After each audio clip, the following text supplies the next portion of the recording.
Coucou, coucou, coucou, coucou mes amis, bonjour, bonjour. C'est bien moi, Baby Steven Boy. Lelo lisusu na liboso na bino na poso na bandako na bino lelo pour la recette mususu. Avant de présenter bino recette na ya lelo, je voulais juste d'abord couper sa merci na bandeko nyonso oyo babengaki nga. Il y avait de ces gens-là, pour avoir conseil, puisqu'il y a vraiment, il y a droit au cœur pour les mater. J'ai besoin de votre support, ma commentaire, ma critique, et ça, non, n'a que des liboso. Alors, avant la banda, na senga na bino bandeko, juste beau sabuni. Beaucoup de juste une accroche ou un beau cliquer. Ça coûte rien. Et ça un bon côté, et ça un limite. C'est juste pour cliquer wana pour élément nyonso auto banocha ou banoya mango avant. Alors, na sengi bino beau sabuni, beau tia ba commentaire na bino, beau aimer, beau like vidéo, les support na bino na sengi. Alors, pour na lelo. Je crois samedi, la semaine passée, il fallait samedi, il fallait week-end à la sauce à KFC. Je m'excuse un peu trop parce que nous sommes un peu busy dans le week-end. Donc, on a salé qui recette je crois, au fur et à mesure de ces 4 matins. Donc, il faut ça. Alors, l'élo, on a même une recette de sauce. Alors, l'élo, aujourd'hui, on a même une antilope. Antilope, c'est-à-dire moloko quoi. Alors, l'élo, on a moloko. Moloko ya mubesu. Oh, yotokotia na kati ezana ngo recette moko trop facile hein, ezana ngo facile. Ozaka juste na besoin ya njinja na biso, green pepper na biso, tomate na biso, oignon na biso, ail na biso, na ba moi mungwa na biso, na moi jimbo na biso. Alors, dans un premier temps, pour ça la mini,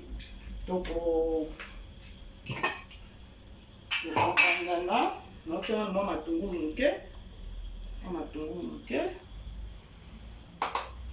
natie ail na biso, natie njinja na biso. Bien. Je crois, on dit que bien. On tient mon mou à la biso juste muke. Tiens, on a son bouquet. D'accord. Alors, on a siko, singa. Voilà, tiens.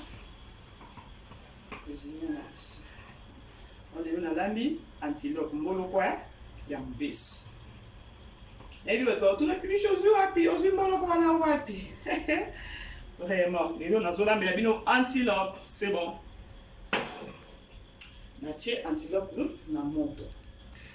Et toka juste à 5 minutes à 7 minutes. Ok? Auto lamba to ça au bouillonté hein. Je préférais au ça la moi sauce pembeni et puis en soupe na kati. Pour ça la moi sauce moko rien. Ok? Alors pour ça na minutes muke. To zilana no antilope na biso ça nini et toka mo muke ba épices na kota. Jusqu'à après tout ça la sauce. Ok, bandeko sikoyo ça la sauce ya biloko na biso omoni ndenge musu na biso ndenge ekomi. Alors là maintenant toza na kosala sauce. La sauce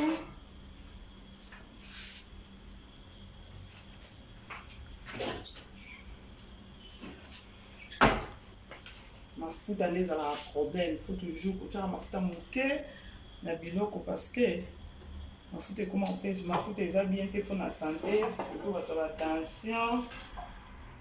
Les gens qui te côté. Il faut toujours que ça l'attention à mafuta.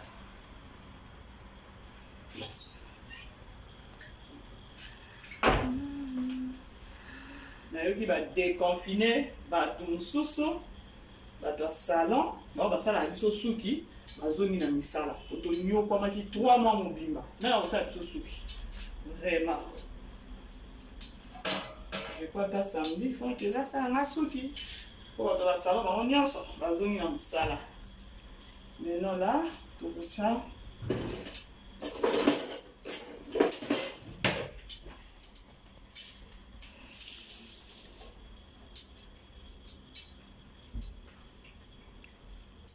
corona hein. Et biso, hein? Je crois que c'est Corona et biso. Il faut toujours tout. Tu les mets pas ensemble.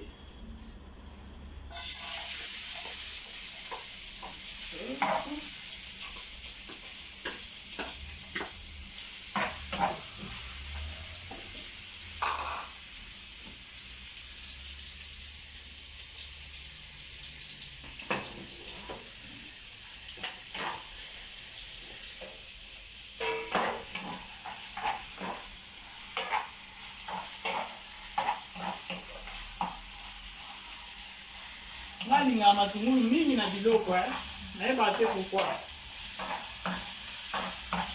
Nalinga matungulu mingi na biloko. Bon, natie juste kaka mafuta na muke, mafuta muke.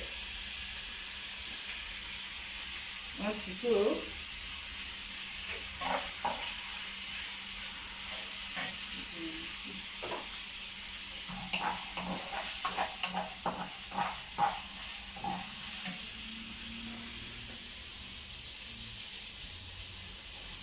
Ah, ce qu'on a fait, green pepper na biso, poivron vert na biso.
Donc ça c'est pour tomate na biso. Tomate ni fait un moment na râpé encore.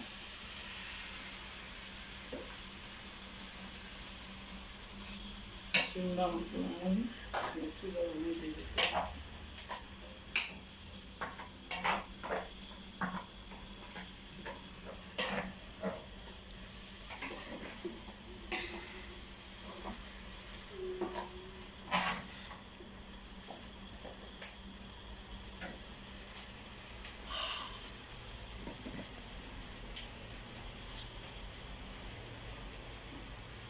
Notre espèce, on peut pas en faire, il faut déjà la checker nous voir, dans la l'autre, on fait ça.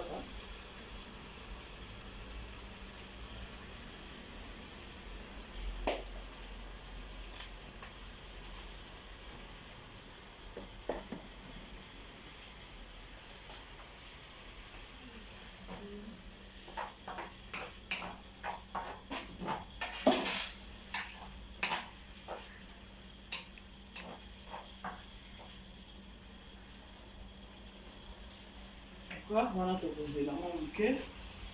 Et nous, tomate de sauce, et bien là, au moins des blocs de sauce.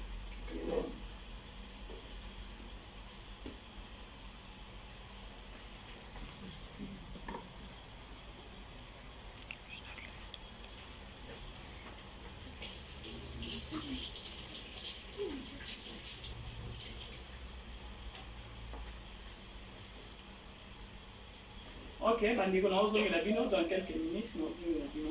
Merci. Namoni tomate na biso ekomi mwa ready mpona kosala na antilope na biso.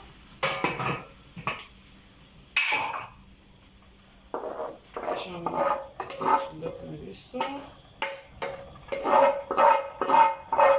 bosana te ke non na tokisaki pasa antilope na biso na ai, ginger, na kati na mamungu ya ndambo obosana te.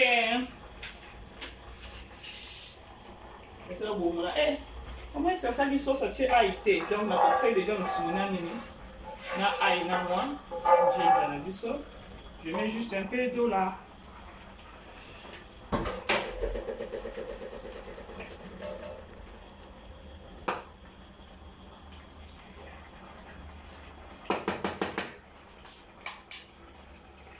Maintenant, on va comme moi pilipili na olongola nzete na ngote.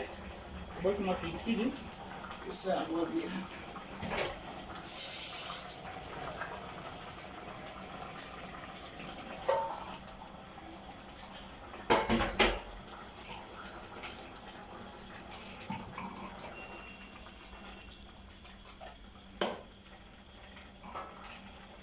Ok, là, tu là. Quelques minutes, à 7 minutes, antilope nuptieuse là, ready. Et là maintenant, foufou, je crois accompagner moi okra. Okra c'est quoi là? Dongo dongo. Ok, si vous voulez. Ok, bandeko, bilo na biso ekomi na suka, lelo tolambaki antilope, mpo tobengi mboloko na lingala. Alambaki mboloko lelo, yango lelo bomoni ndenge sauce nango ebimi. Je crois que vous montrez très bien sauce nango ndenge dimi. Ok. Alors celui na olobana zongi la na lama ki antilope na biso moloko na biso. J'avais juste na sokoli yango na sisi ko soka na tina nzungu na tie mwa mungu muke ai na biso mwa matungu na biso mukie na tangawizi na biso mukie na tina moto. Et ça au moins 5 à 7 minutes et toki mwa muke na zo yango na tie pembeni na tie mafuta na moto. Na sali mwa sauce. Na sauce na biso na tiaki na bakisi mwa isu mwa matungulu, na tie tomate, na tie na poivron vert na biso, na sali sauce kitoko. Après na bakisi mwa munga muke pour na sauce pe ezo mwa munga. Na sisi na tiango na antilope na biso. Alors nous avons fait na moto et c'est là qu'il a fait à 8 minutes 10 minutes les ebeli na tiaki pe mwa pilipili na kati. Je crois bomoni mwa pilipili za na kati, na tiaki mwa pilipili na kati. Ya. Voilà, na pesi bino nyonso merci. Na boya linga na bandako na bino. Na pesi bino merci. Nzambe nga pambola bino, nzambe nga amona bino, nzambe nga apambola mabota nyonso na ba moment oyo tozo traverser ya COVID-19. Nabi ke non nzambe na biso autika biso te aza na biso parce que ebandeli ya COVID-19 azaki na biso. Tina ne tozo kende bazo déconfiner bato nzambe na biso atika biso te to pesi merci. Alors la deuxième des choses dans le bino bandeko, bo support ngandeko na bino. Na sengi mbongo te, na sengi nini te, c'est juste vous abonner. Juste vous abonner, vous allez juste la coche wana, vous abonner. Ce que vous avez un lien, tindez la moninga lien, partagez le lien, commentaire, salamwa commentaire, nde naza bona obo ya critique te.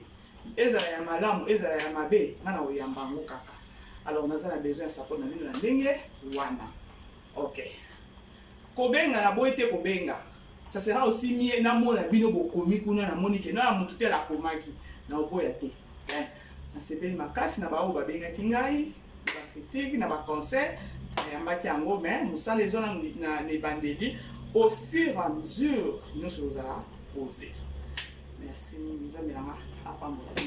Je crois d'ici dans 2-3 jours je n'aurai sur la recette mususu na olambela bino. Merci, bye bye.